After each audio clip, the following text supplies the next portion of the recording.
on.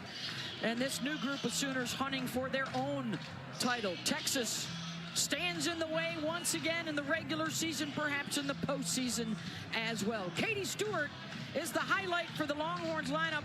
She gets the start at short. They've made some changes defensively. Katie was fabulous last year in the regular season when they took 2 of 3 from Oklahoma en route to the Big 12 regular season championship.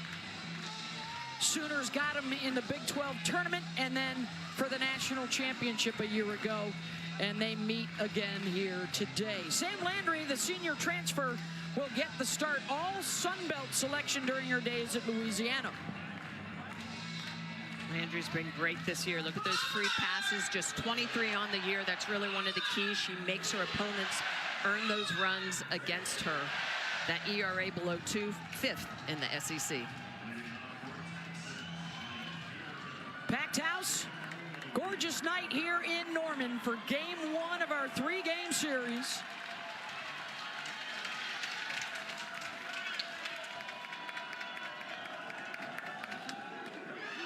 And it's Ashton Maloney to lead things off and takes a look at strike 1. And they pulled right field. They've got 3 infielders on the left side of the field for the short game of Ashton Maloney. So no one in right field at all right now. This has become much more prevalent now with the analytics making their way into college softball in big-time fashion.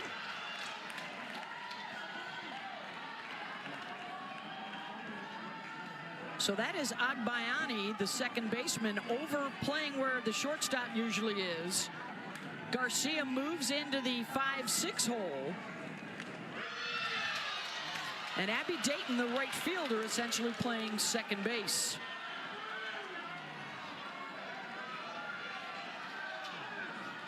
Maloney, the junior out of Liberty, Missouri, top 10 in the SEC batting average. The first 5 in the lineup for Texas tonight, all 400 hitters. It's fouled back into the screen. Well, think of how huge it is, too, for Sam Landry not to come inside, or even you think about the off-speed.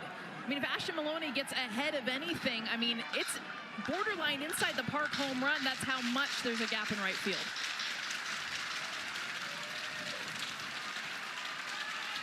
Two from Landry. And a swing, but also did that hitter went off the foot. Yeah, but in the box. So she'll come back. Ouch. Yep.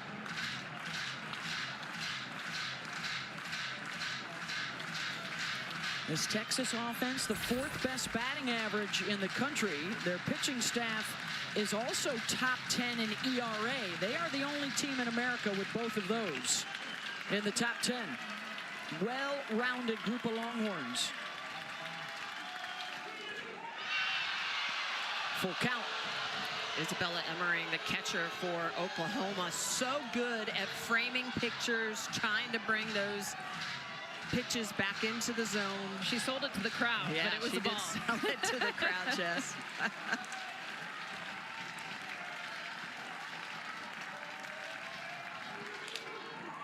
Right back to Landry, 1 down.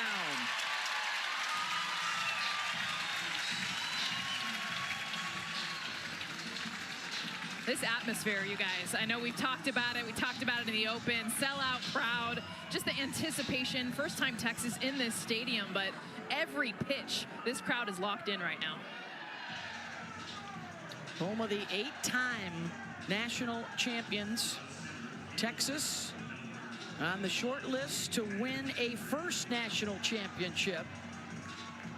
After playing in the finals 2 of the last 3 seasons, Oklahoma has gotten in their way both times. Here's Kaiten Henry, the center fielder.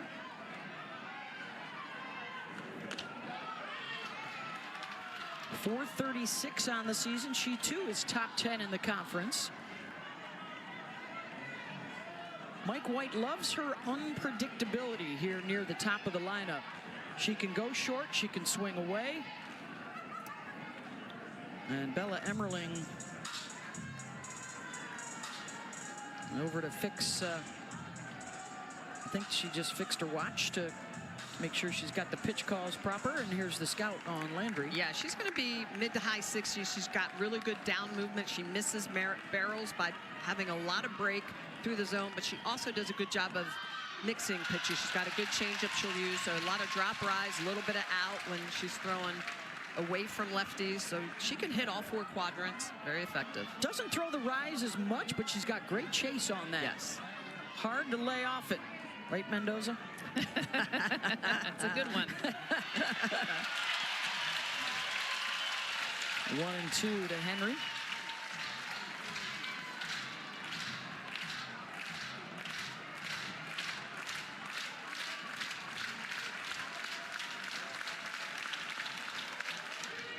Got her. 2 down. Well, the one thing about Landry this year is just how exact she is with her command, but also the control of the pitch. Look at the location of this. It is right on the inner half. Good down movement, but it's where it's located. She comes right underneath the hands of Henry, and Henry just cannot barrel that up. One of my favorite analytics, the whip right there below 1. It shows you're doing a really good job of keeping hitters and runners off base. So it's walks and hits per innings pitched. It's my favorite. Yeah, it tells the story. It does. Of course, Michelle Smith, the 2-time Olympic gold medalist pitcher, who rakes.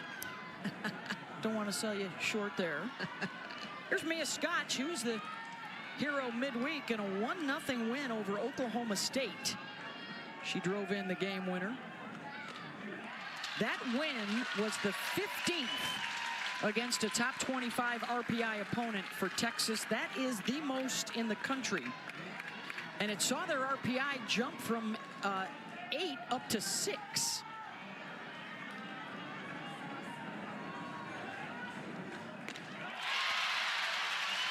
RPI, of course, a big criteria for the selection committee as we get closer now to the postseason.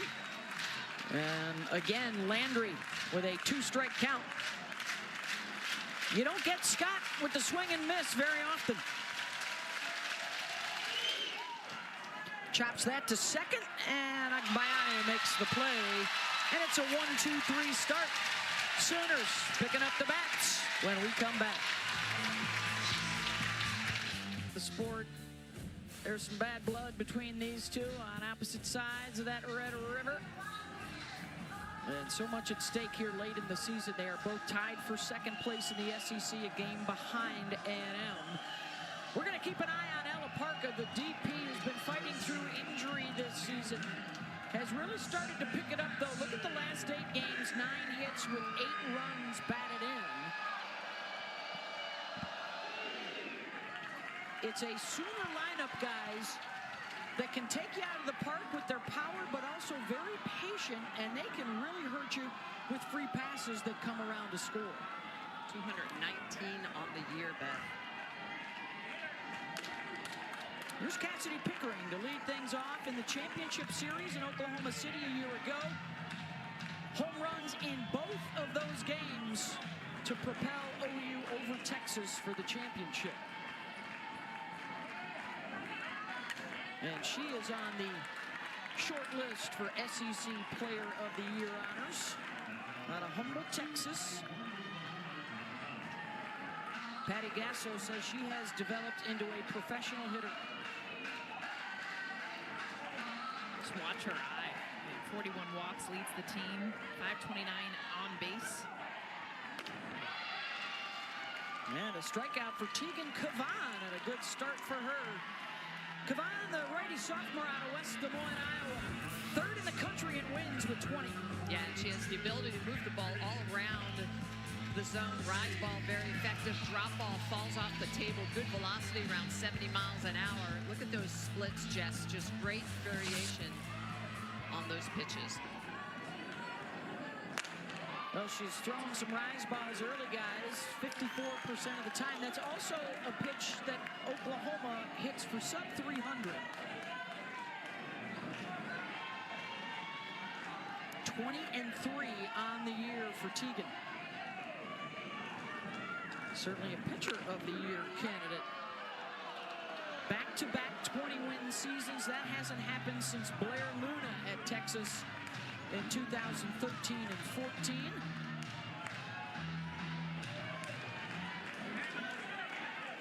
Cavan took a loss against Oklahoma last year. They ended up playing 6 times, 3 in the regular season, a Big 12 championship, and then the championship series. Got the confidence to throw that change in any count. Mia Scott under this one, 2 down. So here comes Parker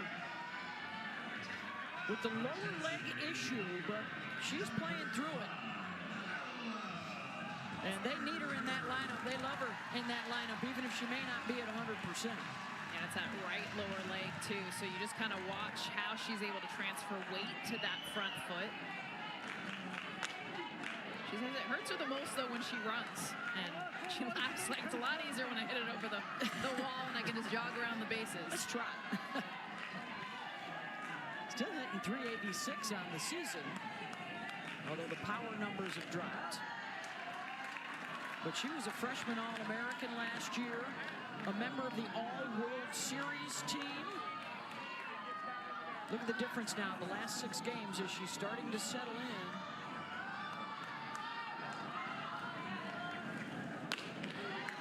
She's in a constant pain, and I think the transition hasn't been so much mechanical, but more mental, of understanding, okay, the pain's going to be there.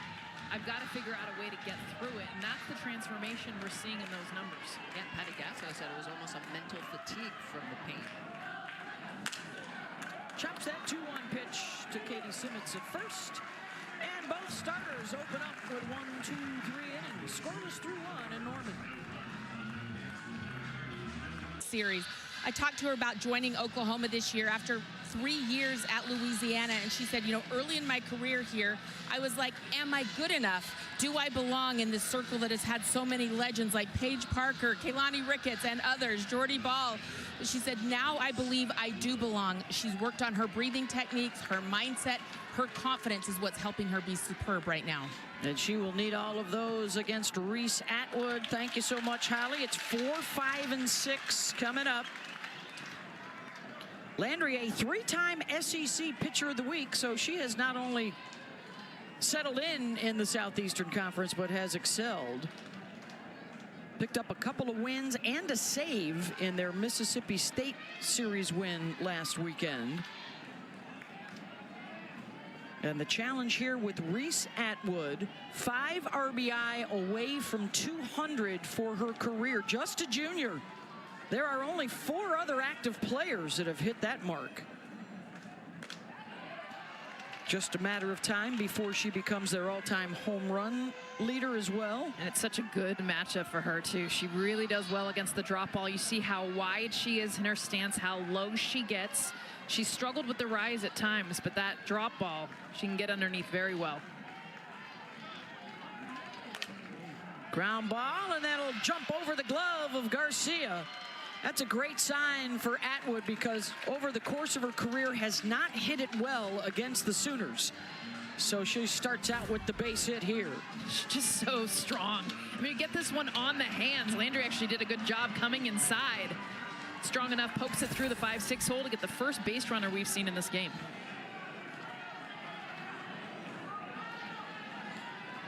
That'll bring up Jolie Mitchell, the DP. Thinking about the bunt, even though she hits 400. Didn't play midweek Wednesday. Coming back from a forearm bruise, she'll start out this series as the DP, not the first baseman.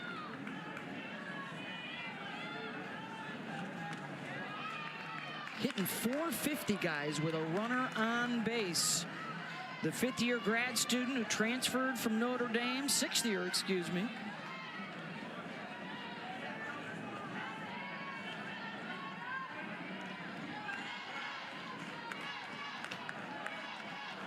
Landry misses up and away.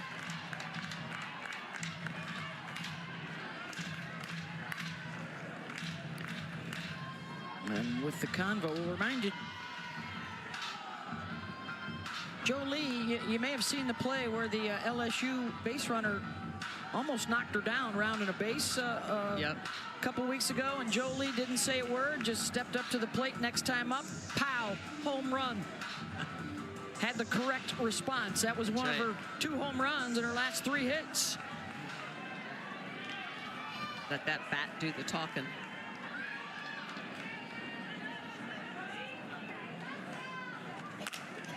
Ground ball to second, could be 2. Agbayani to Garcia, over to Sanders, double play.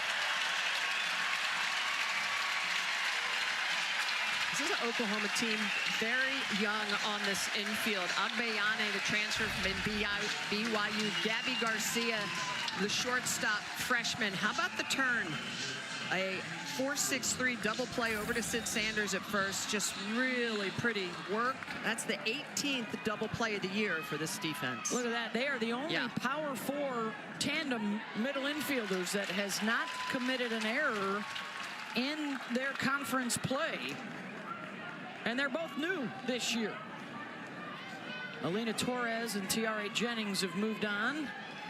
Part of that great senior class. It's also a huge reason why Mike White tried the sacrifice bunt with Jolie Mitchell. He knows how good this defense is, trying to get Reese Atwood in scoring position. Ends up now with 2 outs. 0-2 count to Katie Stewart.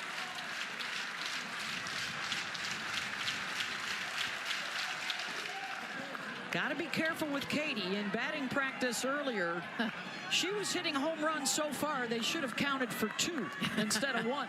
They left the stadium. I mean, unbelievable strength.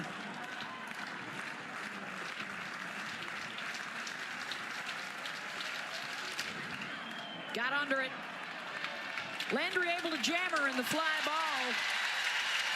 The double play able to erase the first base hit of the ball game.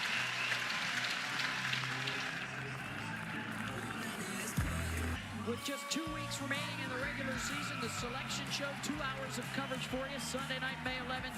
Then regional weekend, super regional weekend, and the 43rd Women's College World Series just up the road in Oklahoma City, May 29th to June 6th. That SEC tournament is going to be absolute chaos. Could be all 15 teams going to the NCAA tournament. Half of them could be hosting in the NCAA tournament. And there have been 7 different champions in the last 10 years. Yeah, that's the key right there. 7 different champions in the last decade. It's, wow. Here's 4, 5, and 6. The 0-2 pitch to Nelly McEnroe-Marinas just misses. Well, and Beth, to your point, it's a difference maker, that SEC tournament. We've seen teams from the middle of the pack win that tournament, go on to be able to host. A lot of big opportunities left in the season. There's a shot.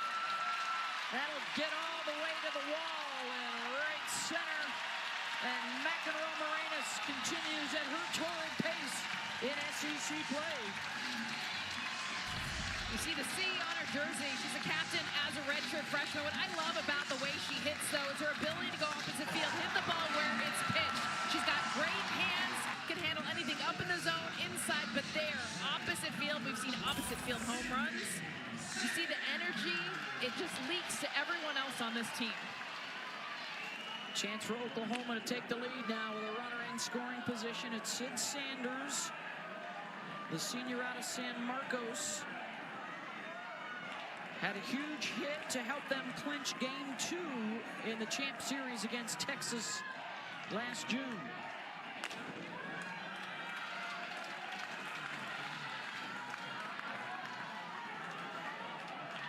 One of just 2 returning position players from the 4-peat champs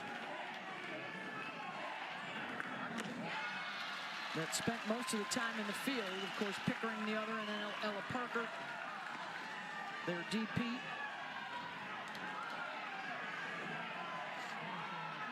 And they've had a few other reserves that have stepped up into bigger roles.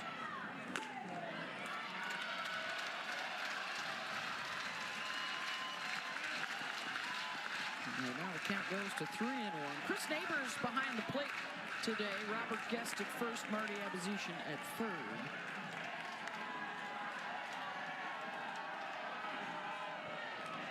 And Sanders goes fishing for that rise ball. Hey, the NBA playoffs are coming up tonight with 3 games on the ESPN networks. There's your trio, Boston and Orlando starting shortly. Coming up after us, Bucks, Pacers, and then Lakers, T-Wolves.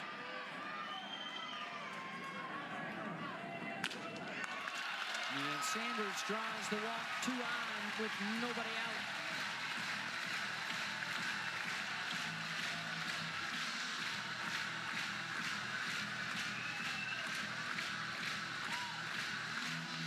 Will chat again with Kavan as they get ready to face Ailana Akbayani, the junior transfer from BYU.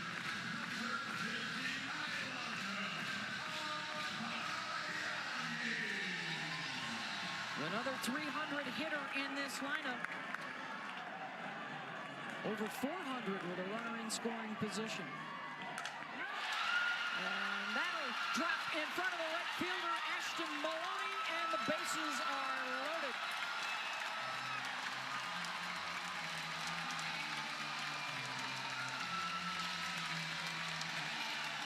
Boy, I'll tell you what, this is a situation where Texas was expecting a potential bunt by Agbayani. Look at the corners. They're way up, and she is first pitch swinging. Just gets a ball she can crush, Jess. Beautiful swing, too. Ailana comes into this super aggressive, and this is a different Oklahoma team when they are aggressive early in the count, especially against Tegan Kavan. Nellie McEnroe, Marinas, who was on second base, had to pause, hesitate there for a minute, wasn't sure if it was going to get caught. That's why she only got to third. Yeah, and in that situation, as a pitcher, that first pitch needs to be thrown a little bit differently in that situation. Let's check in with Holly. For the Oklahoma Sooners, so many new faces on this roster. 13 new players or transfers entered this team this year. Patty Gasso did a lot of competitive situations this fall, putting them in hard situations, so when they took the field this spring, they were ready to compete for Oklahoma. But not only that, they had to do a lot of chemistry building off the field. They had a murder mystery party, a Just Dance competition, lots of game nights, even here at the stadium. You can feel their chemistry starting to build at the right time of the year. Yeah, they have the energy. Here's one of those newcomers. Bella Emmerling has 2 Grand Slams this year.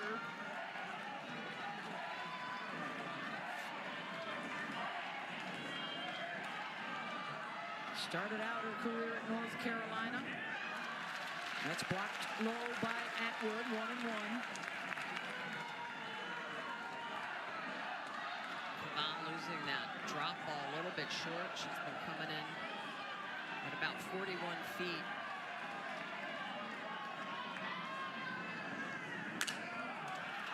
Scott charges. Her only play is to first, and a run will score for Oklahoma. I think she still had a chance at home.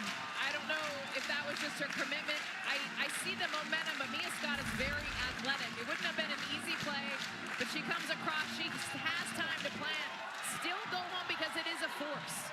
Well, and it's a potential double play because Emmerly is right-handed. I think you have to make every effort to go home to keep that first run off the board. I agree, Jess. Go home, try to get that out. And she didn't even look that way. No. So the run comes in.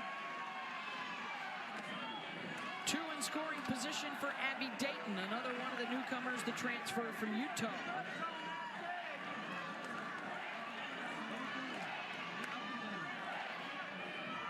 Third-team All-American last year. 2 years ago, she played with the Utes in the World Series. On the run, and that will get on play.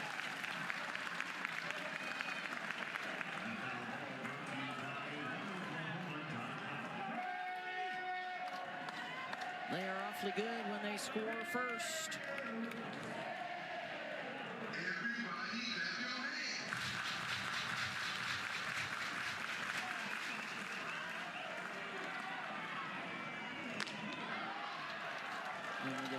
Hold off on the rise there. The infield is still pulled in here with just the 1 out.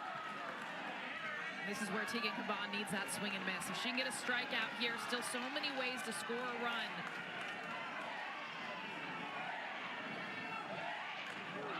And she gets one. 2 down, her second strikeout. And this is big. Being able to go upstairs, this is where her rise ball's so good. We talk about the drop, we talk about the change, but really this is the best pitch. Coming upstairs, you see how big Dayton's eyes get. Now 2 down. A big out for Texas. That allows the infield to move back. Here's Hannah Core in the 9 spot.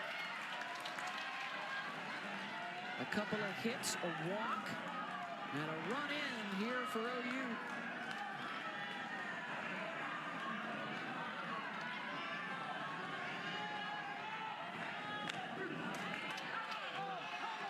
Kavan across for a strike.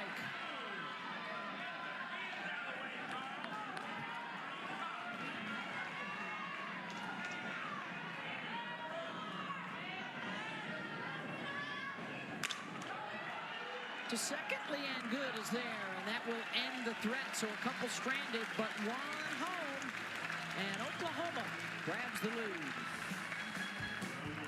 NCAA records, 71-game winning streak. There's Tiare Jennings, too, and an NCAA tournament record, 20-game win streak. But as good as they were, this current group of Sooners is trying to at least talk their way into winning one of their own, although the weight of the history is always kind of lingering here. The expectation is you're going to challenge and compete for a title. One of the things Patty Gasso has talked about is crowds like this. You know, this is something new for them. I mean, a lot of these newer players, yes, the history of the program, but also the expectation of all of these fans, something they've never had in their lives. 7, 8, 9 here for Texas. Katie Simmons. To your point about Oklahoma, you know, Patty tells this team, we don't have to win a 5th national championship. This team just needs to go out and win one pitch at a time, trying to take that pressure off them. Simmons just got a piece of it. She actually said she's been pleasantly surprised that they are where they are. And has to remind them, oh, by the way, we're still winning a lot of games. And they are still in the hunt for the SEC championship, along with Texas. Texas A&M, Tennessee, Florida, all still very much in the chase. They're all going to see a lot of each other, too, these last 2 weekends, which is great for fans. Oklahoma has both Texas and Florida. Texas will close out next weekend with Kentucky at home. Boy, a heavy dose of changeups to Simmons, and they come back down with that drop ball. Just trying to keep her off balance. Yeah, these last 2 weeks, Beth, Jess, are just... Wow. Tennessee hosting Texas A&M at the end of the year. Wow. Let's go. That'll be good stuff. Got her upstairs as we check in with Holly Rowe.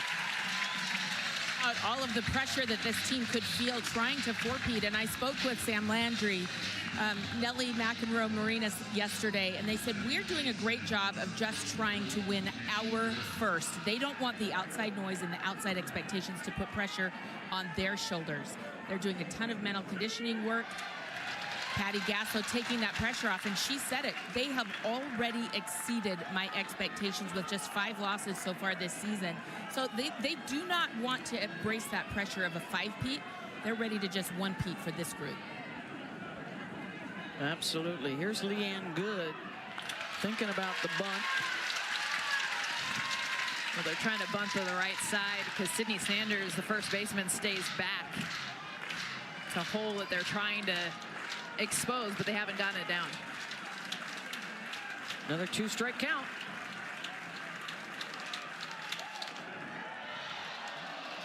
He's thrown 10 pitches this inning, 8 of them for strikes.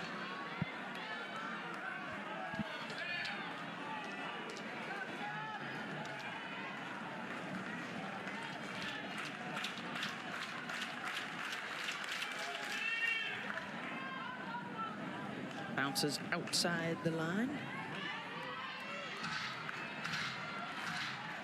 Now there's what the Sooners have done. How about a record of 23-15 the last 4 years? Never shut out, never run ruled. over 50% of their wins were run rules. Ground ball to second. 2 down.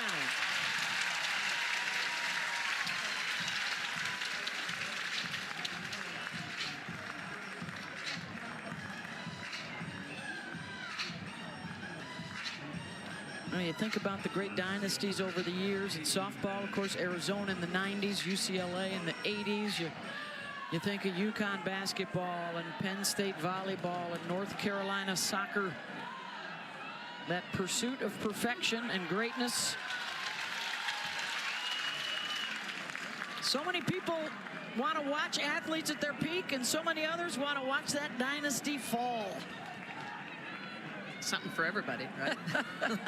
One thing's for sure, they watch. That's right. Intrigue.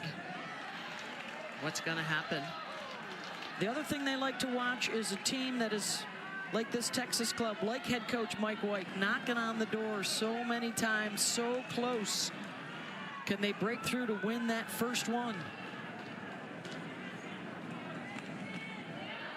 Mike with so much success, first at Oregon, and now here at Texas in his 7th season. I believe the streak is still alive. Super regionals at least every year for his teams. Yeah, played men's fast pitch, outstanding pitcher himself. It's a great job of building complete clubs.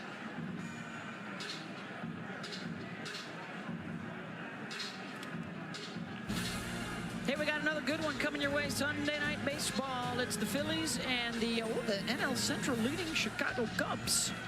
Coming your way from Wrigley Field Sunday night, 7 Eastern. Coverage begins at 6 Eastern with baseball tonight. Sunday night countdown. Cubs are red hot. Phillies just got swept by the Mets. Love this overlap of all the sports and seasons. NBA playoffs, NHL playoffs, softball and baseball now in full swing. Here's Katie Bennett in the 9 spot in the lineup. 1 base runner, 1 hit for Texas. That was wiped out by a double play. Otherwise, Landry, a strong start, and down goes Bennett. 3rd strikeout for Sam.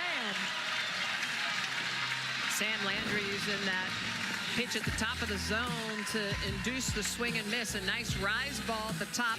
3 strikeouts through the first 9 for Sam Landry. Lost midweek to Clemson. But there's been a lot. That's the most, I think, is 5 in 1 season. So But there doesn't seem to be a clear-cut postseason favorite. Everybody's got a little something that's really good about them and a little something that still is off that they need to try and clean up. Well, it just speaks volumes of the sport, the parity. In the past, we probably could have picked 7 of the 8 teams that would make it to the Women's College World Series. I feel confident that I could maybe be at 50% this year. And there's just so many good clubs, and anyone can beat anyone. Here's Cassidy Pickering back to the top of the order. Kavan struck her out the first time up. A run across last inning for Oklahoma. They stranded a pair. And there's another hard hit ball for the Sooners and a base hit for Cassidy. She does such a good job at getting pitches that she can hit in the zone. And for Cassidy Pickering, I just love the way that she's able to go upstairs, get this, but look at the power position she gets herself in, right into that front leg. Beautiful job. She struck out her last at bat and then makes the adjustment here, her second at bat. Well, and Jess, she struck out on a rise ball outside. I'm actually surprised they came back inside to her because she is so strong on the inner half. You go there when you're ahead, you can throw a ball. When you have to throw a strike, you don't ever want to go there. She takes off the second. Well, I don't know if Atwood didn't see her with the peripheral vision or what happened. I think Texas wants to challenge to see if Pickering left the base too soon.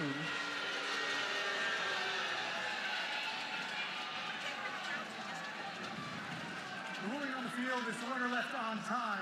Texas is challenging that the runner left early. The previous play is under further review. So back to the review center at SEC headquarters.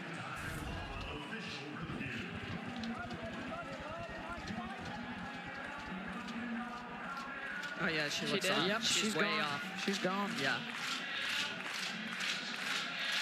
That looks like a good challenge for Texas. Going to be an out. Way out, yeah.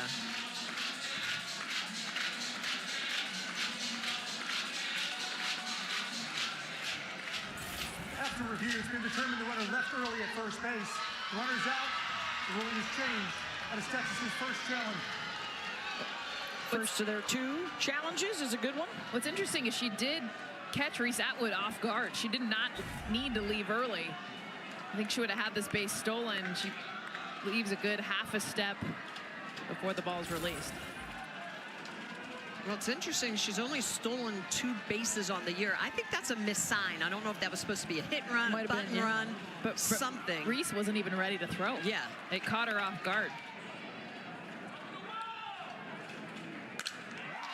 There's a well-struck ball. Deep center field. Back it goes and gone. Gabby Garcia. 13th of the season, a solo shot.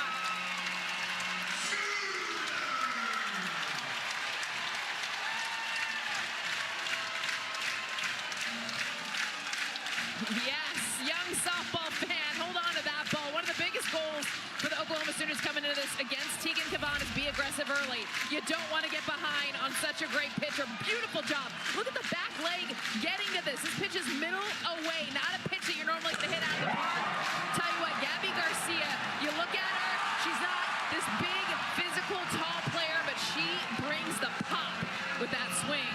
Gets Oklahoma another run. Ella Parker base hit, and now they are putting things together offensively.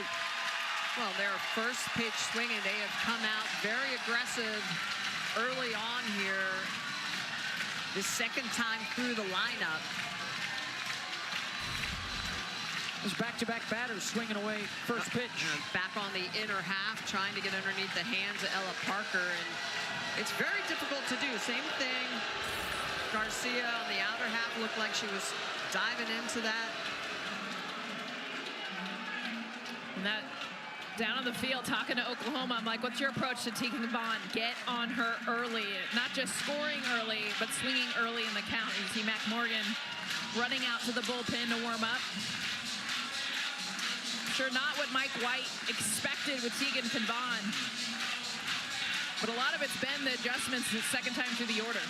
Well, we talked about the top of the lineup, too. They're hoping to get things cooking quickly. And 1, 2, 3, 4, 5. The top 6 in this order for Oklahoma have all reached base here in the first 3 innings. And that's getting the party started in Norman.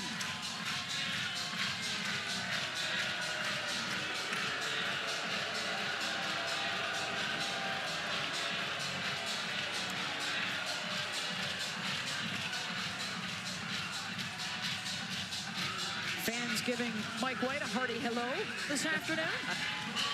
It's the rivalry. It's good stuff. Horns and Sooners. It's only the first of a 3-game set.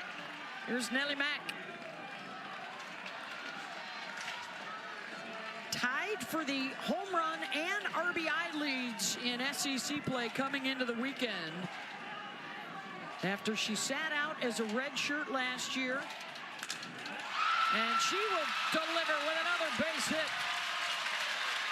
4 hits in a row to start out this 3rd inning.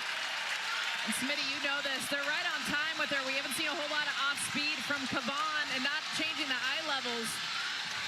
The thing Nellie does so well is go opposite field. We saw her double on a changeup that was out. She hit it off the wall. Now she gets a pitch away. This is beautiful. It's like put it up on a tee how you want it.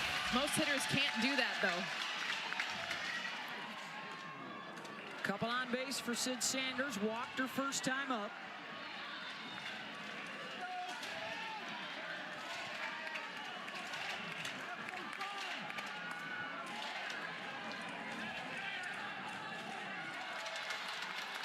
There's the changeup there, Smitty. That's the pitch she absolutely needs right now to get going. It has not been an effective pitch for her so far. No, back-to-back change-ups to Sid Sanders. First for a strike, second one for a ball, but right now it just looks like Oklahoma is hunting outside pitches. The righties.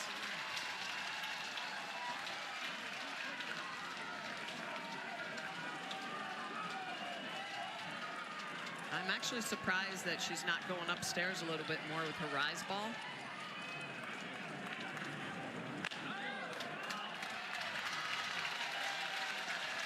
Another 3-ball count to Sanders.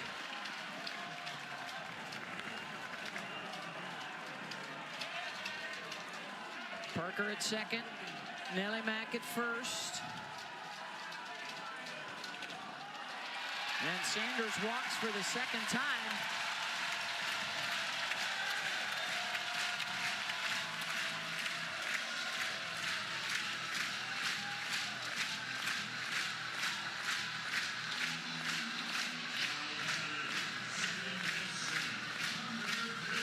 Second inning in a row. The bases are loaded for Oklahoma.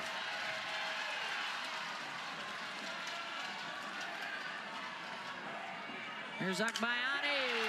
Opposite field. Back it goes. Grand slam, Oklahoma.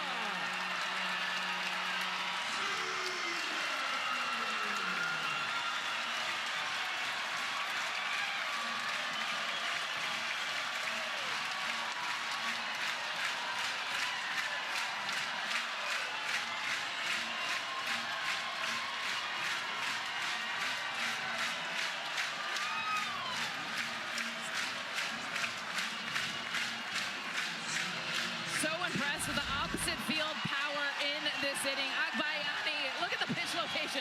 This is off the plate. Clearly a plan not just to swing early in counts, but also attack anything away. She gets a pitch up in the zone. Beautiful job with her hands to drive it, clearing barely over left field. Second home run for Akbayani.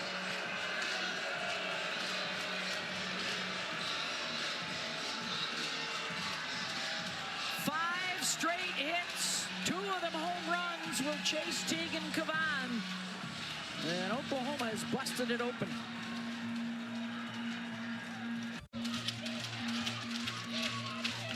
So it is the shortest outing of the year for Texas ace Tegan Cavan. And the grand slam from Ailana Akbayani ends her start, and Mac Morgan will now come on out of the bullpen with 1 out here in the third. The senior out of Creighton, Missouri. And she will provide you with a steady dose of drop balls. Almost 90% of her pitches this year down in the zone. Yeah, you know what you're hunting when you see Mac Morgan in the circle against you.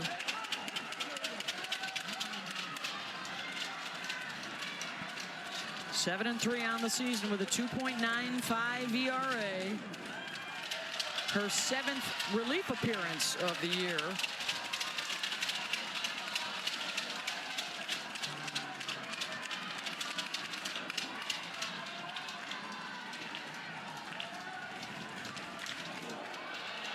Bella Emmerling fouls off the 2-0 pitch. She had an infield ground out to drive in a run her last time up. And then Oklahoma following that up with a 5-run inning here and still working. 2-2.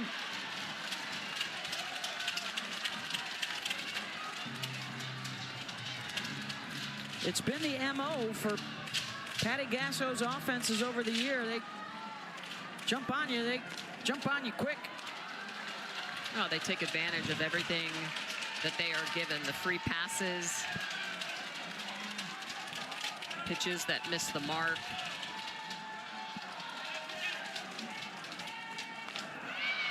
Morgan gets a strikeout there, 2 down.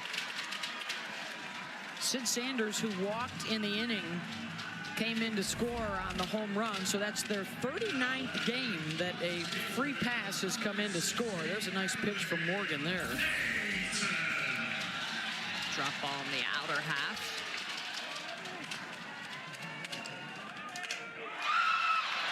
Dayton lines out, but a 6-0 lead for Oklahoma, courtesy of the long ball. Sooners, big inning in the third. Gabby Garcia, the freshman, jumping on this outside pitch to hit it out and get things going. grip. Ilana Agbayani going opposite field. 5 runs in this 3rd inning. Thank you, Holly. Yeah, Patty Gasser was talking about adapting to the SEC atmosphere and embracing the energy, whether it's at home or on the road. And for Sam Landry, that growth in the spotlight. As you know, Smitty, it can get awfully lonely out there in that chalk circle. Oh, 100%. You have to remember Sam Landry, when she pitched against Texas when she was at Louisiana, she had a 9.0 ERA against Texas. So, and Patty Gasol will say, I've got the best pitching coach in the country with Jen Rocha. And Jen Rocha has really just done a lot of work with Sam Landry to get her in a spot where she is confident in that circle. She's got tools to work with, and she's focused on the right things. She's also funky. I mean, Yeah. I think about facing her and the way that she gets her body into positions. You'll see her step towards the first base dugout and yet be able to go away to lefties, into righties. Fields her position well. Yes. Back to the top of the order here for Texas. And to your point, Jess, right, she uses angles. So she steps left, she'll cut back underneath. So she's using movement of the ball, but also angles at which the ball approaches the plate. Maloney grounded out her first time up. And the swing and miss there, 1 down.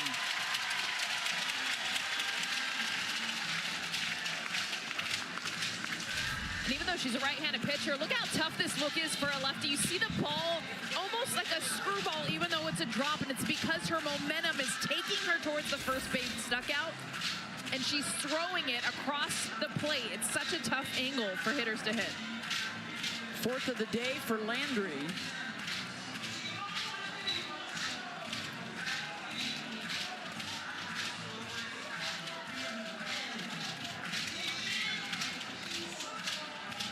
That'll bring up Caden Henry, a strikeout victim in the 1st.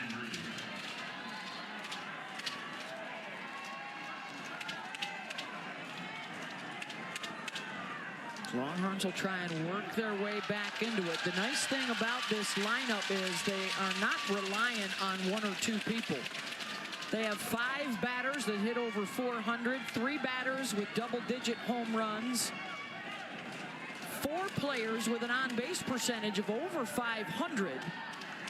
And when you talk about Reese Atwood and Katie Stewart, who we may see in this inning, one of just 3 pairs of teammates that have over 60 RBI on the season. And the 60 RBI rely on the top of the order getting on base, and Landry's been tough, keeping everybody off base. No free passes, just the 1 hit given up, which was doubled off.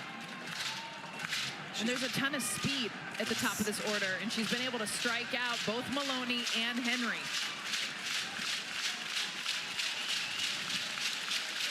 1-2. And now Henry twice. That one, a beautiful changeup.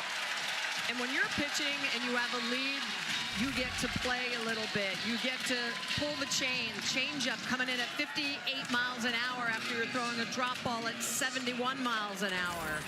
And so right now, Sam Landry is in her cookie zone as a pitcher.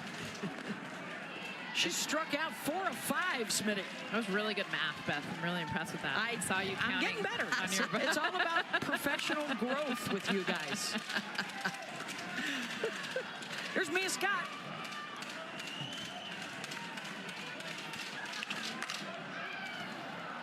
Deep fly ball, back to the track, back to the wall, and that one will get out. Home run, Texas.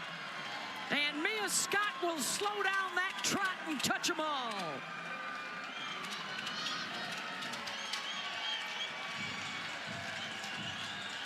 A little taste. Their own medicine. The Sooners have been showing up, hitting the ball opposite field very well. Mia Scott, such a strong hitter.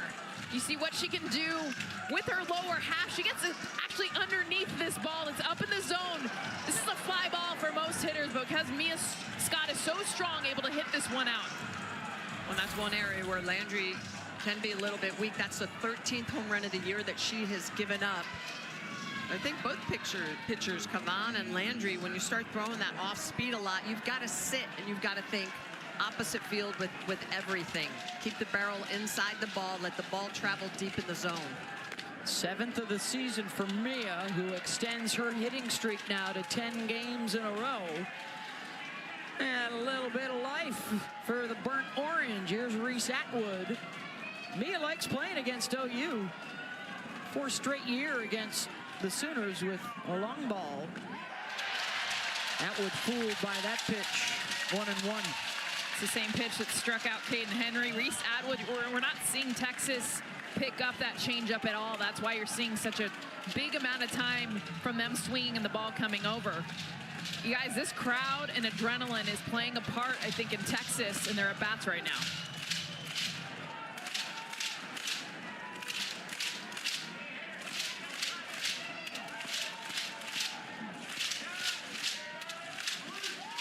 One misses low.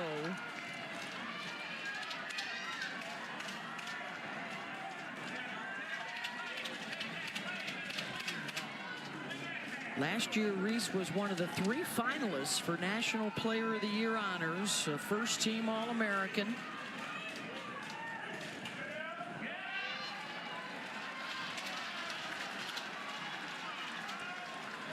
'23 home runs and a school record 90 runs batted in, single season mark.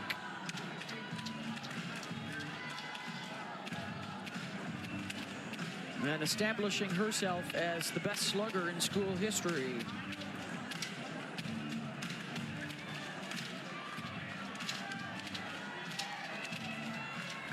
Hey, how about week 5 of the UFL? Saturday night on ESPN, got a game for it, and then a doubleheader on Sunday that will start at noon Eastern on ESPN with the Defenders and the Renegades. UFL action coming your way on this beautiful sunny Friday night in Norman. We're back, we hope, Mother Nature permitting, for a noon start tomorrow, and then game 3 of the series on Sunday. Full count to Reese Atwood.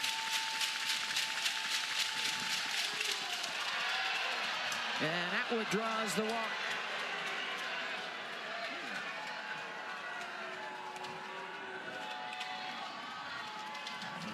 Base runner for Jolie Mitchell, who hit into the double play her first time up.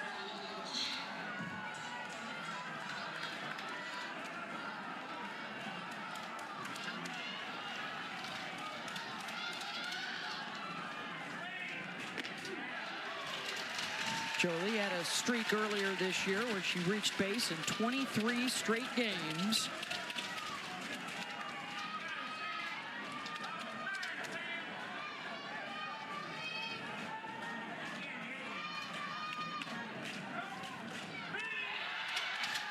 Runner goes, and the throw down, and a stolen base for Reese Atwood.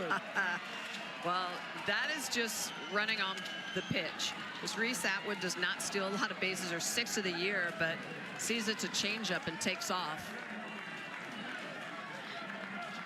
So now in scoring position for Mitchell, trying to chip away.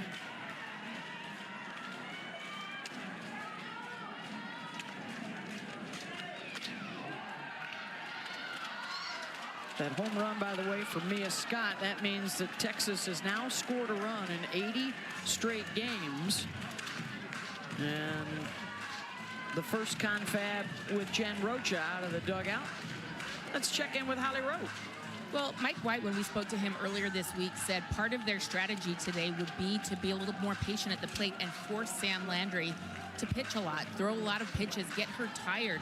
And they're doing that. This inning, you can see they've been a little bit more patient at the plate, taking pitches, fouling things off. Reese Atwood drawing that walk. This has been part of their plan. They didn't maybe execute it well in the first couple of innings, but they are in this inning, and that's causing some issues for Landry.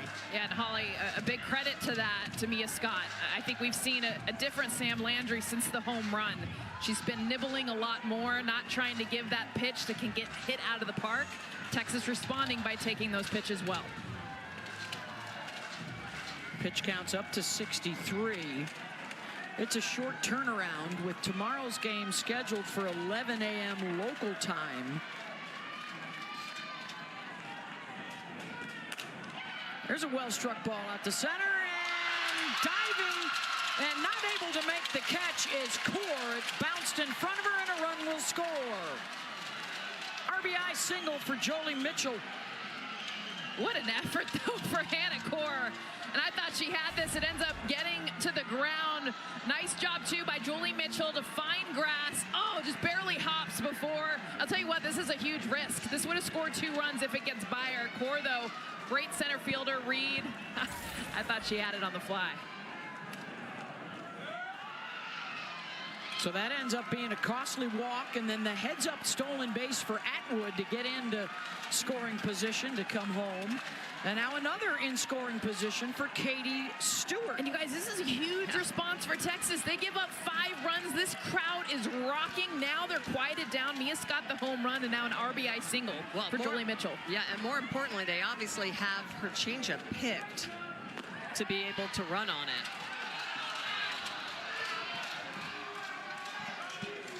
So we'll see if they make any adjustments with the bat now. Stewart flew out to right her first time up.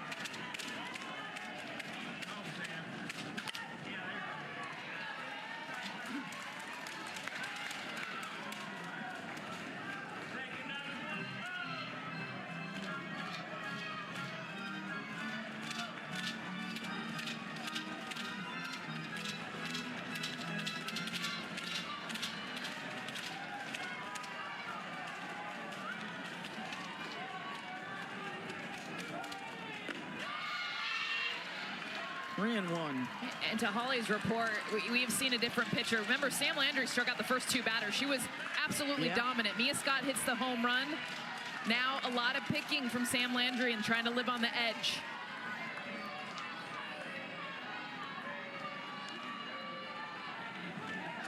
Well, and she certainly appeared to want to pitch to Katie Simmons here a lot more than she wanted to pitch to Katie Stewart.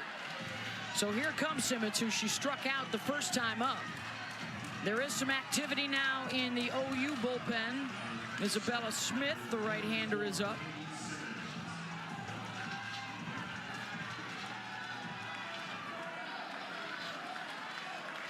A Texas turn of events here in the top of the 4th.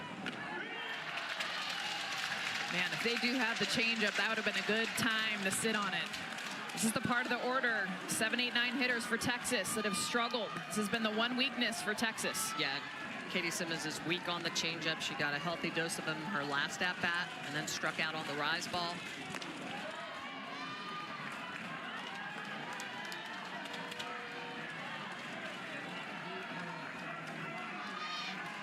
I would sit change if I was her. Just going to say that, Jess.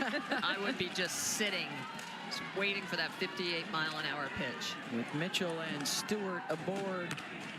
Ground ball back up the middle. Great range by Garcia to get there, to get the runner at second base for the 3rd out. But a couple come home for Texas and a 6-2 OU lead. After 2 strikeouts to start this inning, Mia Scott comes out with 2 outs, puts Texas on the board, changed the whole complexity of this game. Texas, not just the 1 run, scored another one for 2 here in the 4th. Yeah, the Texas team wearing the green bows in their hair for Kylie Jones and Coach Jamie Strins. The terrible car crash accident last week. Yeah, the softball community devastated, losing 2 of our own. Absolutely horrific. And I appreciate Texas wearing the ribbons. Yep. Yeah, very thoughtful. Longhorns here in Norman to face Oklahoma. The Sooners on top, 6-2. A 5-run 3rd inning. They sent 8 to the plate last inning. So here's Hannah Kaur, 9, and then back to the top of the order.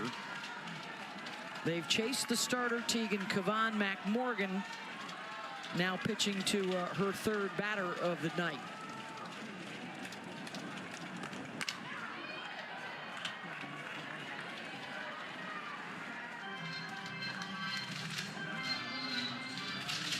The first 2 innings, 2 for 8 with a walk, a run scored. They left a couple on, and then the explosion there in the 3rd inning with 5 straight hits, a home run, and a grand slam. It's that 2nd time through the order, making the adjustments, knowing what they're hunting, and being aggressive. I mean, a lot of first pitch swinging. All away, too. Yes. Either off speed or outside.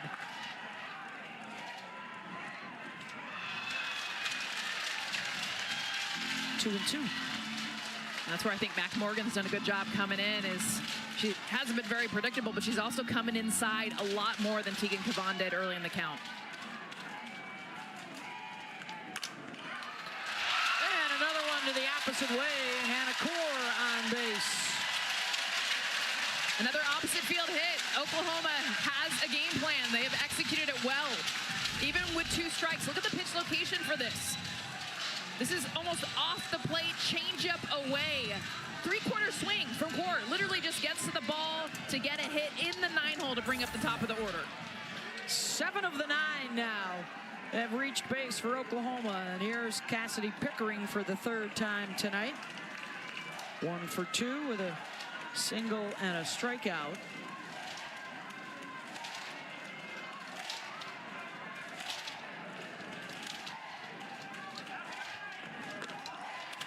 Morgan looking away, 2-0. And this is the one hitter too. You got to be careful throwing inside too. She's got that front toe that points towards the pitcher. It allows her to get to that inside pitch, and when she does, she hits it a long way. That one just outside the line, foul. Yeah, Jess, she'll even take pitches off the plate and hit them right back up the middle. I mean, she is just really good at getting those hips cleared and just getting that barrel to the ball and around it. Yeah, you don't see that stance very often. That front toe just slightly open. Patty Gasso loves how calculating Pickering is. Says she always has a plan at the plate.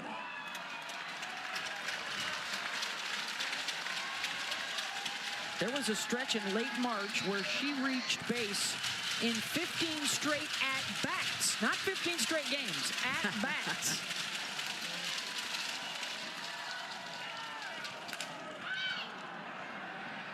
Drifting foul and just out of the reach of Scott. There's a little opening there in the net. She almost had this. Yeah. Yeah.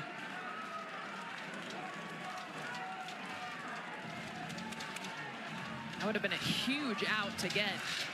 Pickering, best hitter in this lineup. Full count. Draws the walk. Here's the home run hitter, Gabby Garcia, coming up. It's really what got the party started back in the 3rd inning. The solo shot, we talked about hunting away. That's exactly what Garcia did. First pitch from the freshman shortstop.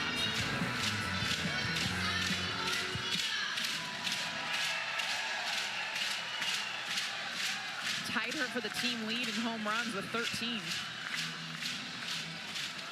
Yeah, she had a stretch earlier this year with a home run in 5 straight games.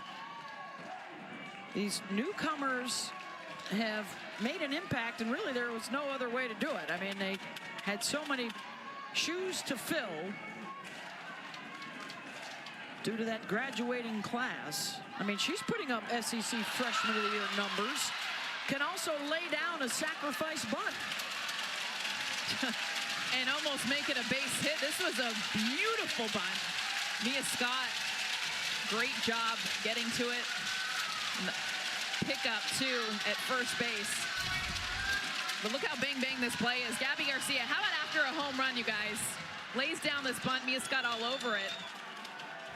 Yeah, and a good job by Leanne. Good to pick that.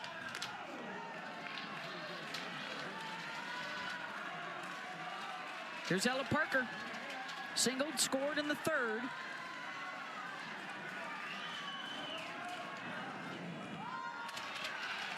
Atwood able to block it. So the middles for Texas pulled up a little bit, hoping to try to keep Kaur at 3rd if Anything is rolled on the infield. Parker with so much power, though. Oh, the throw down, and they've got the base runner picked. In a rundown, Core is out. Heads up by Atwood. Snap throw down to third. Look at the way she's just going to go down to her knees, ball in the dirt, and it just snaps it right down. Mia Scott in that perfect position, gets her in the rundown, tag out. That is a huge second out of the inning for Texas. Also called her out of the base path as well, even though Atwood did get the tag. Pickering was able to scoot over to third. I mean, Let's that's check a in huge with play. Holly Rowe. Well, guys, Ella Parker, as you said, fighting through that foot injury. They're trying something different with her today. She is wearing a different cleat that's got a softer mesh top, less pressure on that foot, so she doesn't have the pain that she normally does. After she takes in that bat, she goes right back in, puts a boot on. One way to relieve pressure, she's doing a little bit less of the running drills pregame and just being as smart as she can. A lot of fans were like, why aren't you taking her out of the lineup? And Patty Gaslow said, I actually had to sit down and have a talk with her and say, I am not taking you out of the lineup. You deserve to be here. If you can't play and you're in too much pain, let us know. But Bella wants to stay and fight through it. Sends that one deep center. Back goes Henry with room to make the catch. And a costly base running miscue for Oklahoma. Takes a run off the board.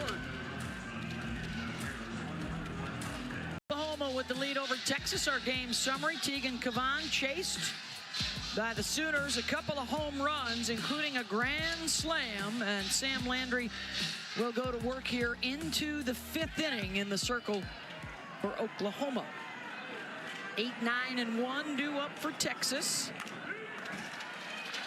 Let's see if that good defensive play carries some momentum into the bats here for the Longhorns. Heads up play by Reese Atwood. They picked off a base runner at third, negated a chance at a sacrifice fly, and prevented the Sooners from putting another run up.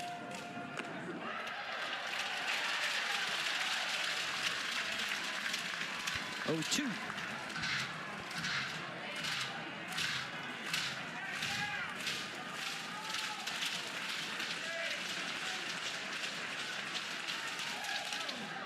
Good.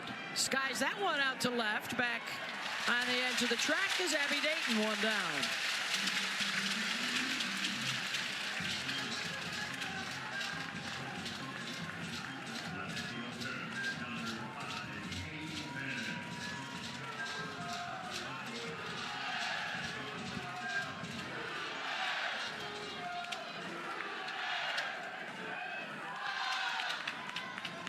Here's Katie Bennett. Struck out on a rise ball, her first time up. This is the first of their 3-game series. It's been dominated by Oklahoma over the years. 33 of the last 36 have been won by the Sooners. Texas won last year in Austin, but they have not taken a single game off the Sooners here in Norman in 11 years. It's a tough that's place. incredible. Yeah, it's a tough place to play, even when it was Maria Himes Stadium up the road. It's even harder now in Love's Field.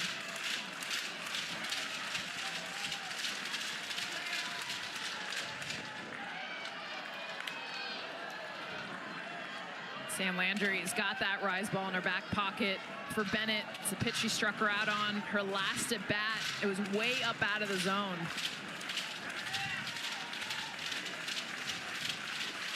One-two pitch.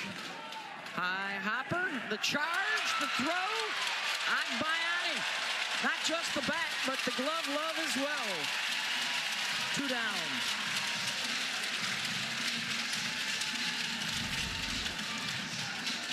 Typically, Bennett would use the earth here, and the infield got a little extra water before this game to try to take some of that speed away from the slappers of Texas. And the defensive play for Agbayani coming in, setting it in her glove, making that great play back to first base. That is one of the most difficult plays for a second baseman to make. But it was interesting noticing the color contrast of the field between the white lines. And, you know, that's part of the home field advantage. First pitch swinging, bobbled by Garcia at short. And that is the first miscue for a middle infielder in SEC play. And it's actually Agbayani who's playing over after making that great play. But again, you shift her over to more the shortstop side. That's not an easy play to make.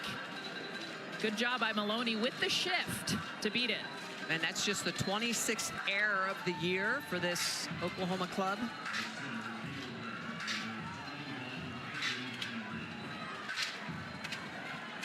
So a 2-out base runner. Here's Caden Henry.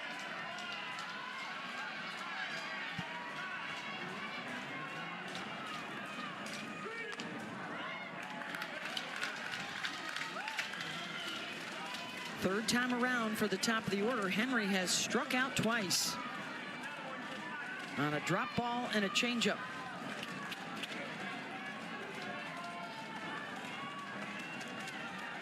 This is the first time that the top two in the order have been on base tonight.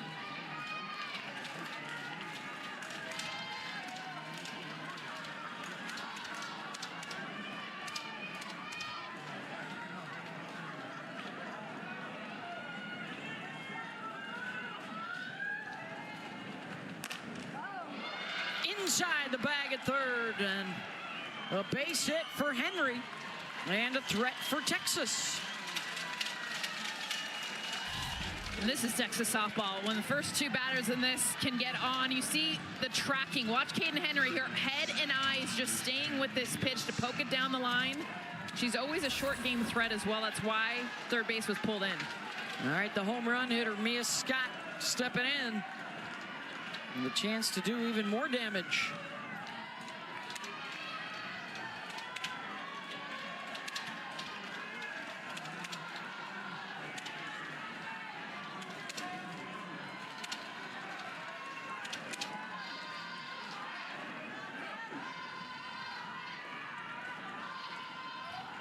Yeah. 2-0.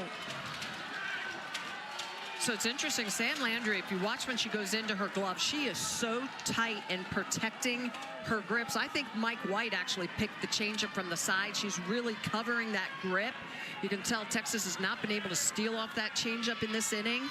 She is just really protecting. Scott, that'll scoot through.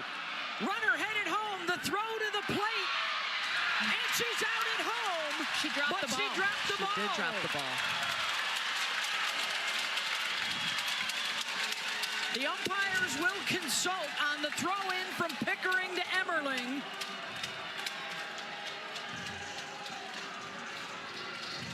And it certainly would appear that Maloney is going to be safe, and she is. If the ball is not called at home plate, there was no tag. The runner is safe. Scott delivers again, this time with an RBI single.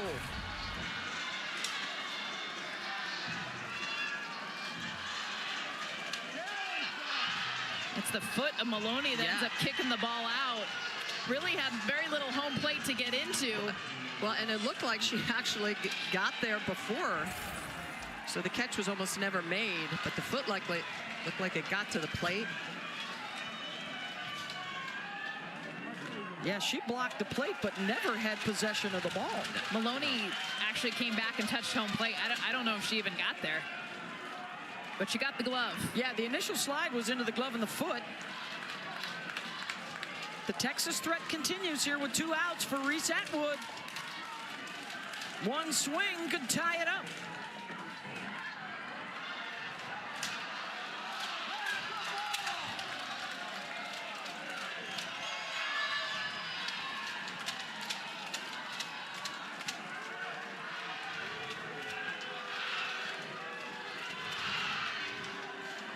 Scott now over into scoring position.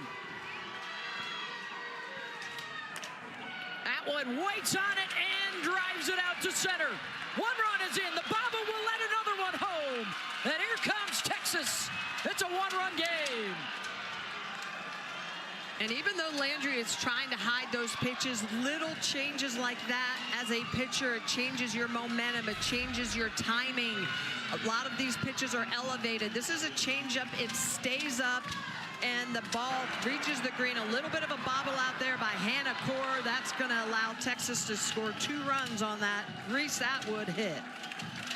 Big 2-out rally, and once again, it's the top of this Texas lineup doing the damage. And is this it for Landry? I think she's trying to Patty's trying to calm down this team. Remember, Bella Emmerling had the pass ball right before that got Mia Scott into scoring position. It was not a wild pitch. It was a ball that just kind of got away that ended up costing them. So young team trying to calm them down. And an error, too, in this inning as well.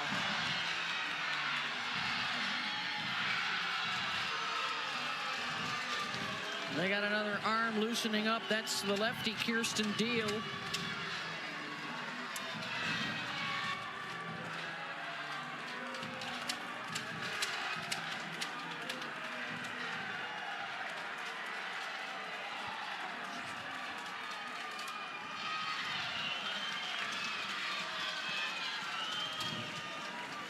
Here's Jolie Mitchell.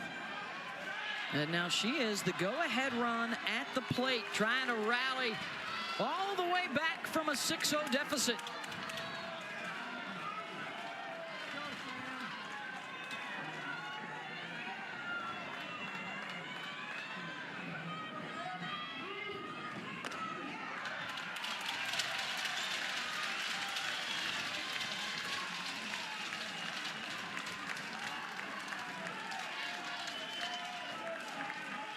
Beautiful day, some drama on the diamond.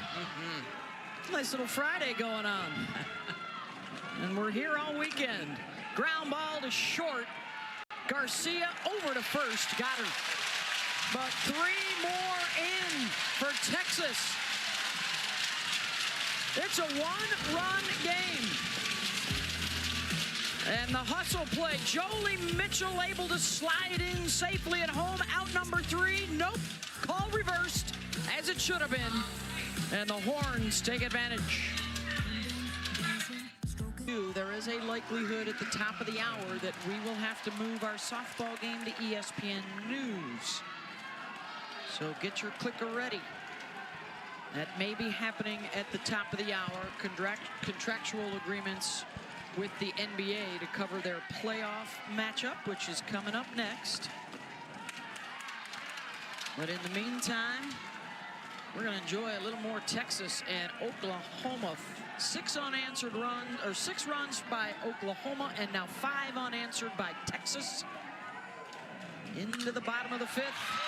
And Nellie Mack drives another one to the wall, headed for second. And McEnroe Marinas has her 2nd extra base hit and her 3rd total hit of the day. All of them have been opposite field, too. Watch her hands stay inside out this pitch. This is such a difficult thing to do, to be able to keep your hands tight to your body, drive it with power. 2 doubles and a single, all opposite field. Boy, the counter-punching has just been fabulous today. Here come the Sooners again, and Sid Sanders will step in. That's a leadoff base runner on board. I flew too close to the sun. I think it's 3 of 5 innings, guys. I thought I had the count right, but 3 of 5 innings. Lead off aboard.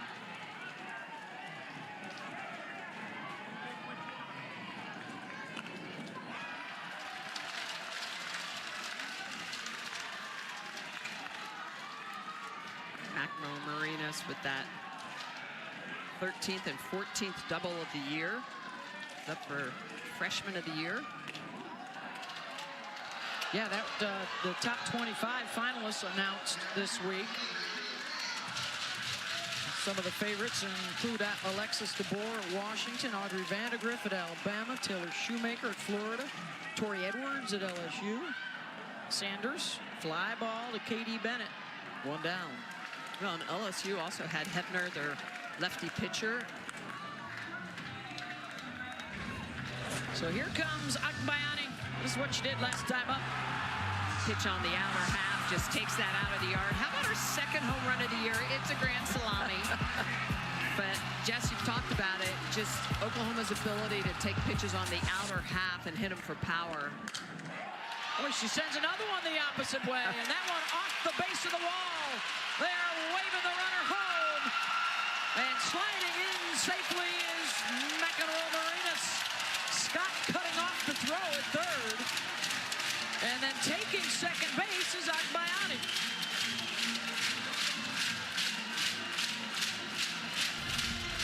Does it again, very similar to her home run swing. It's an off-speed pitch, goes down and gets it. Watch the slice on this too, and Nelly McEnroe-Marinas, nice job being able to read the ball first because it was in the air, easily comes around. Mia Scott cutting off this ball. No play at home.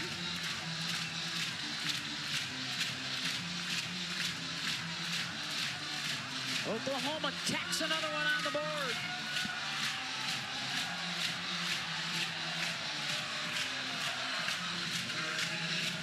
Seven runs on 10 hits, a couple of home runs. And now they'll bring a pinch hitter to the plate, Maya Bland. Hitting in the 7 spot.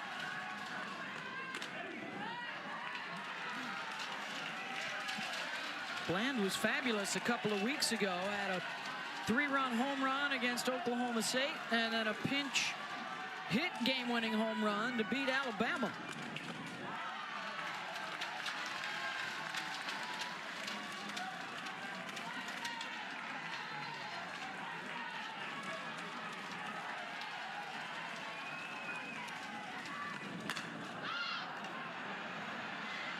Chopped at that and into the netting.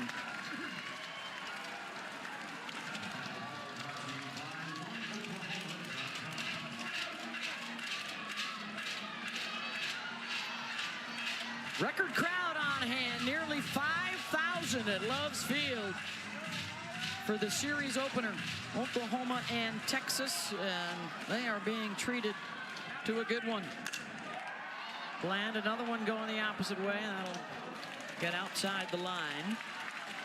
Katie Bennett seen a lot of action out in left field. A lot of opposite field swings for these lefty batters in the Oklahoma lineup.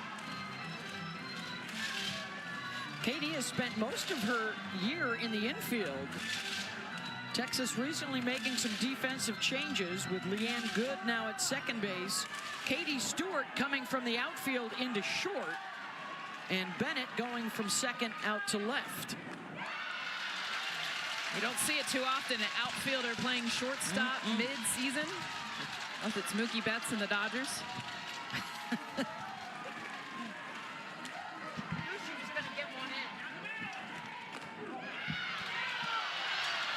And a punch out for Mac Morgan, 2 down. Look at the way that Reese is going to frame this pitch. So a lot of outside works underneath the hands. That drop ball coming back in, and Bland is just going to watch that one go by. Doesn't agree with the call. Second for Morgan. And on the run to make the catch is Caden Henry to take care of Abby Dayton. But a run up for Oklahoma. 7-5 into the 6th. And playing on Sunday and then Monday night as well on the SEC Network. Gators still in the thick of the hunt. They are in 5th place in the conference. LSU in 8th right now. Remember, the top 4 seeds will get a double bye for the SEC tournament. 5 through 9 will get the single bye, as all 15 teams will be in Athens May 6th to the 10th. Landry back in the circle, up 0-2 on Katie Stewart. Stewart grounds one to Nellie Mack, taking care of it. Send it down to Holly Rowe. Sam Landry was telling me yesterday that she's a pitch to contact at times, and she's had to really learn how to trust her Oklahoma teammates behind her. She said earlier in the season why she learned to trust them was after an error, Gabby Garcia was so down on herself. The freshman said, that's it. If I got an error, I have to take 3 buckets of balls. That's a lot of balls that you have to practice getting every pitch back. Pop up to short. And that's Garcia there, making sure that she has Sam Landry's back. Sam said, when I saw her putting in that work, holding herself to a higher standard, I knew that I was good and I could trust them to have my back as well. Well, she is using her defense. No strikeouts in her last 13 hitters that have been up. She had 5 strikeouts through the first 11 hitters. So more pitch to contact as this game has gone on, and Texas has made those adjustments.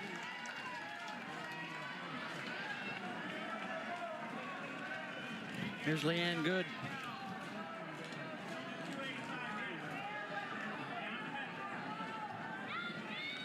Bottom 3 in the lineup now, 0 for 7 today. Make it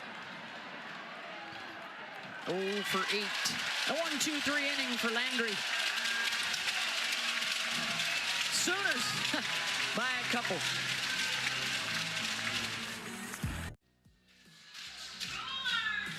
To the bottom of the 6th here in Norman, Oklahoma with a 7-5 lead over Texas. These two teams tied for second place in the SEC, a half a game behind Texas A&M with 2 weekends to go in the regular season. And a pitching change here for Texas. Their 3rd arm of the day will be Citlali Gutierrez. Junior out of Stanford, Texas. Got the start midweek, picked up a nice win up at Oklahoma State. And now back to her usual role out of the pen. Yeah, she was outstanding against Oklahoma State on Wednesday. 6 innings in that game, 6 shutout innings. She's got 3 different speeds she likes to throw. She's been very good, though, in relief. Hasn't had a lot of starts this year. Coach White really likes her mix and her ability to mix those speeds late in the game. Probably just wanting to get her feet wet here, knowing there's 2 big games left in this series. Hannah Core in the 9 spot in the lineup. Singled in the 4th and then got picked off a 3rd, got hung up on in a rundown.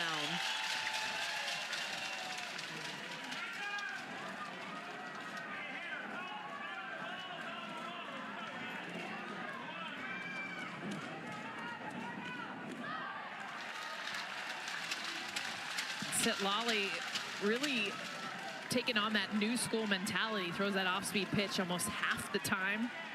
There's a drop ball off of that. Those are her primary pitches, a curve and changeup as well. Backhanded by Gutierrez. 1 down with the top of the order coming up.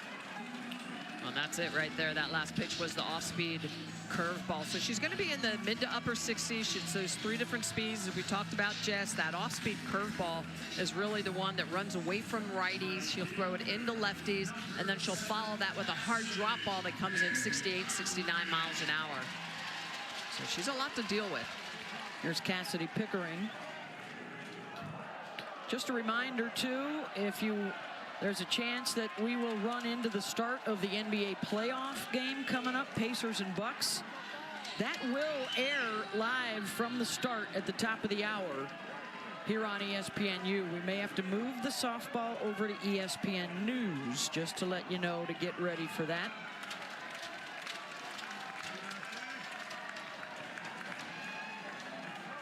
And we are currently being simulcast over on ESPN News. We are into the bottom of the 6th. The Texas would have just the 3 outs to work with in the 7th. Mike White's club hoping to keep this thing close, give themselves a chance in the last inning with the top of their order coming up.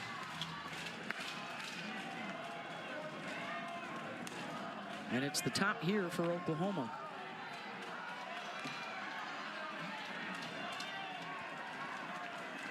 Off speed is in for a strike, 3-1.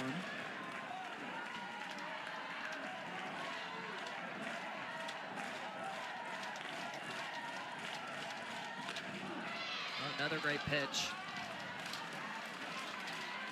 So she'll throw that on both sides of the plate into lefties.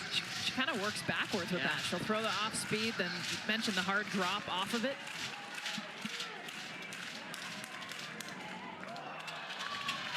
And lost her. So one out base runner. That's why you got the protection. Cassidy Pickering takes this right off the elbow guard. And we're seeing that more and more too. Put your best hitters at the top. Start it off, especially someone that gets on base, as you see Tia Malloy come into pinch run. Take it back to the third inning. Gabby Garcia, big home run. That's what got the party going for Oklahoma. It was a solo shot that led to the grand slam. Consecutive hits after that. Then she followed that up with a sacrifice bunt, so that speaks to her versatility. And when we had that short little talk before we got interrupted by play about the freshman of the year, is that I was going to say LSU has 2 on those. I think Gabby Garcia should be one of those on that list as well, top 25 in the nation. She has just had an outstanding freshman year for 100%. Oklahoma. For Oklahoma, Nellie McEnroe-Marinas is on that list, but you know, Gabby, I mean, batting second in this lineup. We've seen her bat third and clean up, but it's the glove too, holding down shortstop. I mean, after Tiare Jennings was there, after Grace Lyons was there, that's one of those marquee positions in college softball, a shortstop at Oklahoma. There's Jennings, the first base coach.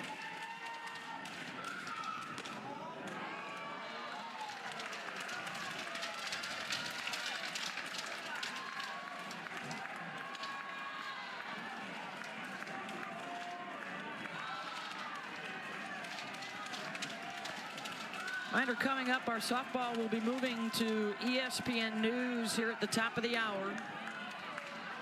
With NBA playoff action coming up, Pacers, the 2-0 lead. They'll travel to Milwaukee. Part of our triple header of NBA coverage tonight.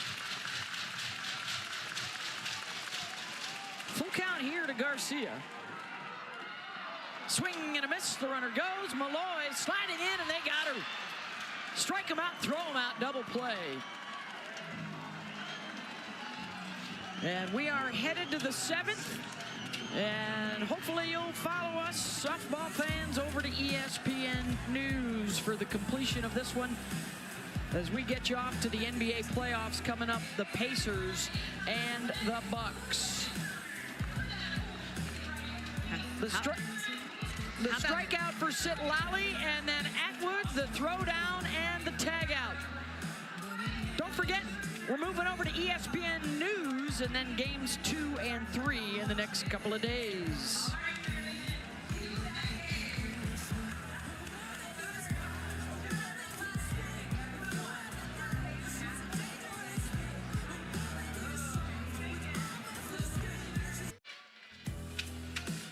(7-5) Oklahoma over Texas as we head to the 7th inning.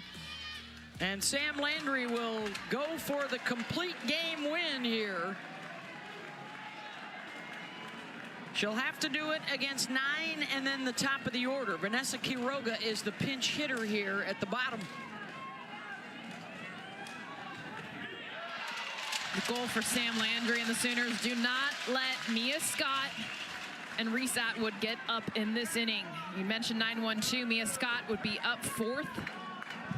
Those two have been the team's production. 4 or 5, the team's RBIs. Landry efficient in the top of the 6th inning. She's actually had 1-2-3 innings in this game, which is impressive. She just got into trouble in that 4th and 5th. She does have 12 complete games, looking for her 16th win of the season. As Quiroga fouls it off. So here's what we're looking at in the 7th. Texas, queens of the comeback wins this year. OU stingy late in games.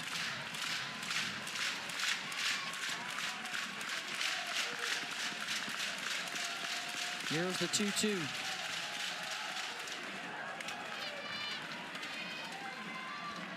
The senior from Corpus Christi staying alive.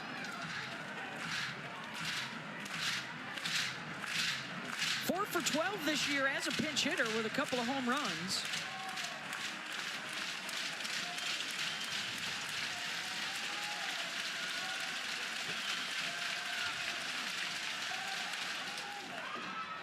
Staying in it.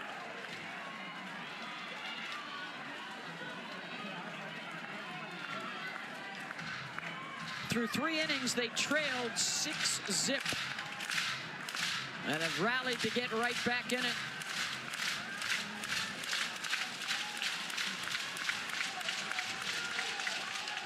Quiroga reaches for it. Sanders, it's a foot race, and Sid wins it 1 down.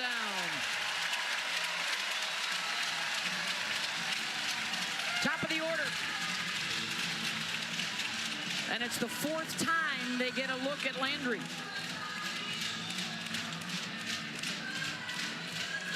Well, and Beth, to your point, it was big. It was 6-0. It was looking like this could have been a run rule game, and that would have really hurt Texas, not having the extra looks at Sam Landry. So that will hopefully, for Texas, pay dividends. On the flip side of that, for Oklahoma, they just need to keep putting runs up on the board, so Landry or whoever is out there in the circle for them, if they give up a couple runs, it's not as big of a deal. Maloney reached on an error and scored in that 3-run 5th inning, and a base runner for Texas gets the tying run to the plate. And the Longhorns inch a little bit closer to at-bats for Scott Natwood. There are 3 people on the left side of the infield. This is so difficult. Find the one hole. You got to go up, line drive. Ashton Maloney. What seemed impossible, great hit against the shift.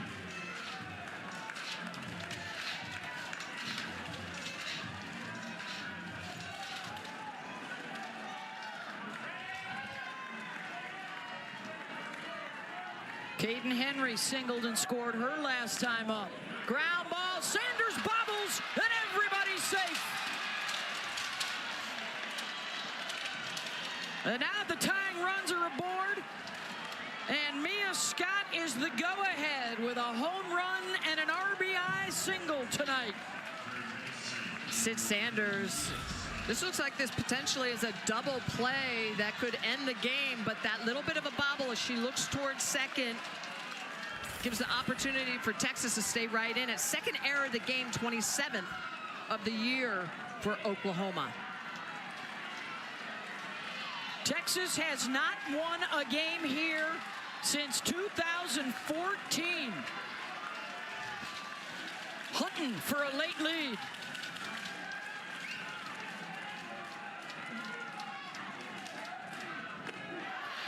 A change up in for a strike.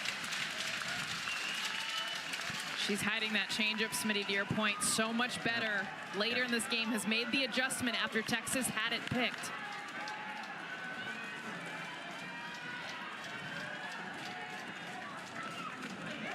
Playing, or starting, I should say, in her 236th game tonight. Few, if any, in the country have seen as many pitches as Mia Scott has.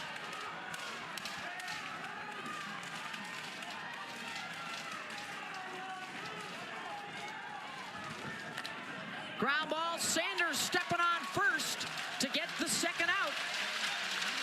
And now the tying run in scoring position for Reese Atwood with first base open. Do you throw to her?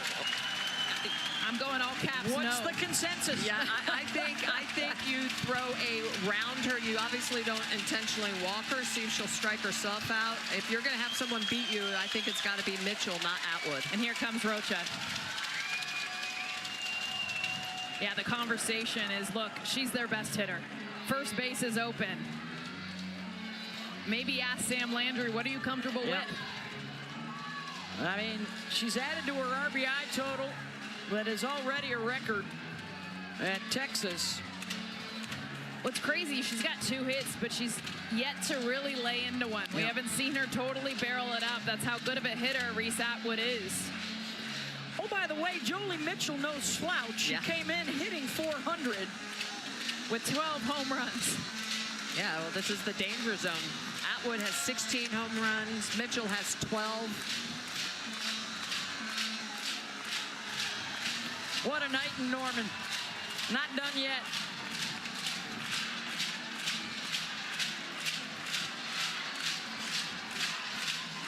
Greatest slugger ever to put on the burnt orange. Will she see a pitch to hit?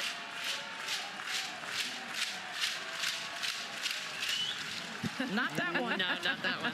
That's not even competitive. I'm going to go out on a limb here. Not the next three either.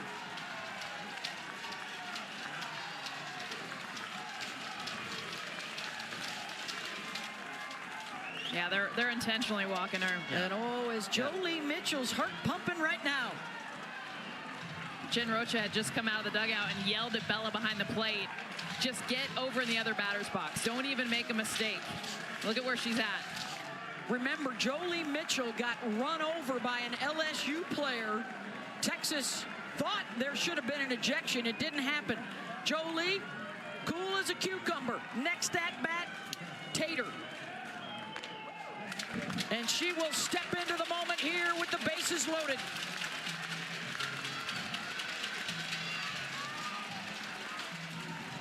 That's a good call on Oklahoma's part. If Reese Atwood had beat you, you would not be able to sleep tonight.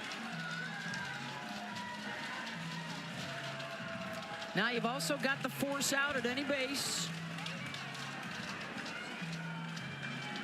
And they'll pull Atwood here. She can re-enter if Texas can extend the game, but the pinch runner is on Adea Wallace. And she would be the go-ahead at first base. A single. Henry reaching on an error, an intentional walk. Looking to tie it up or take the lead and try and erase some bad memories here in the last decade.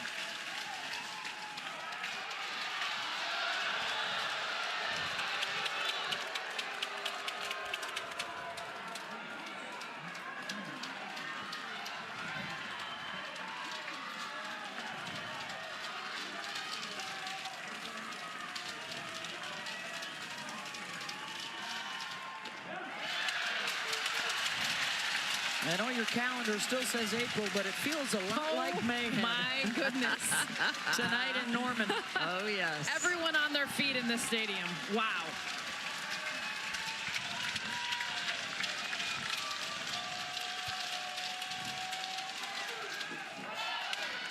Nope. 2-1. Gosh, and as a hitter, trying to keep the heart rate within range. I mean, it's going to be elevated. Keep it within range. Maloney, Henry, and Wallace aboard.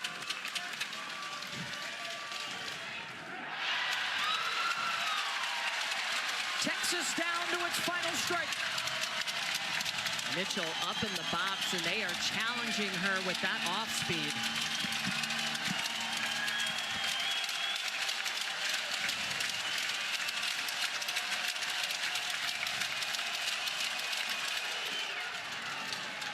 Coming back to it again.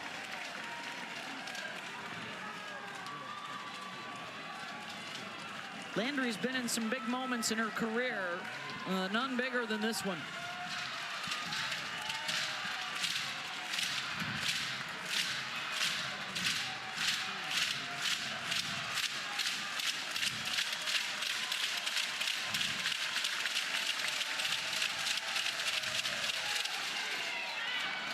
Gets away from the catcher, and a run will come in to score. It's a one-run game. And the tying run at third, the go-ahead at second. Well, this is where Landry trying to control those nerves. A drop ball, she just throws that down in the dirt after throwing quite a few change-ups. Big 3-2 count here.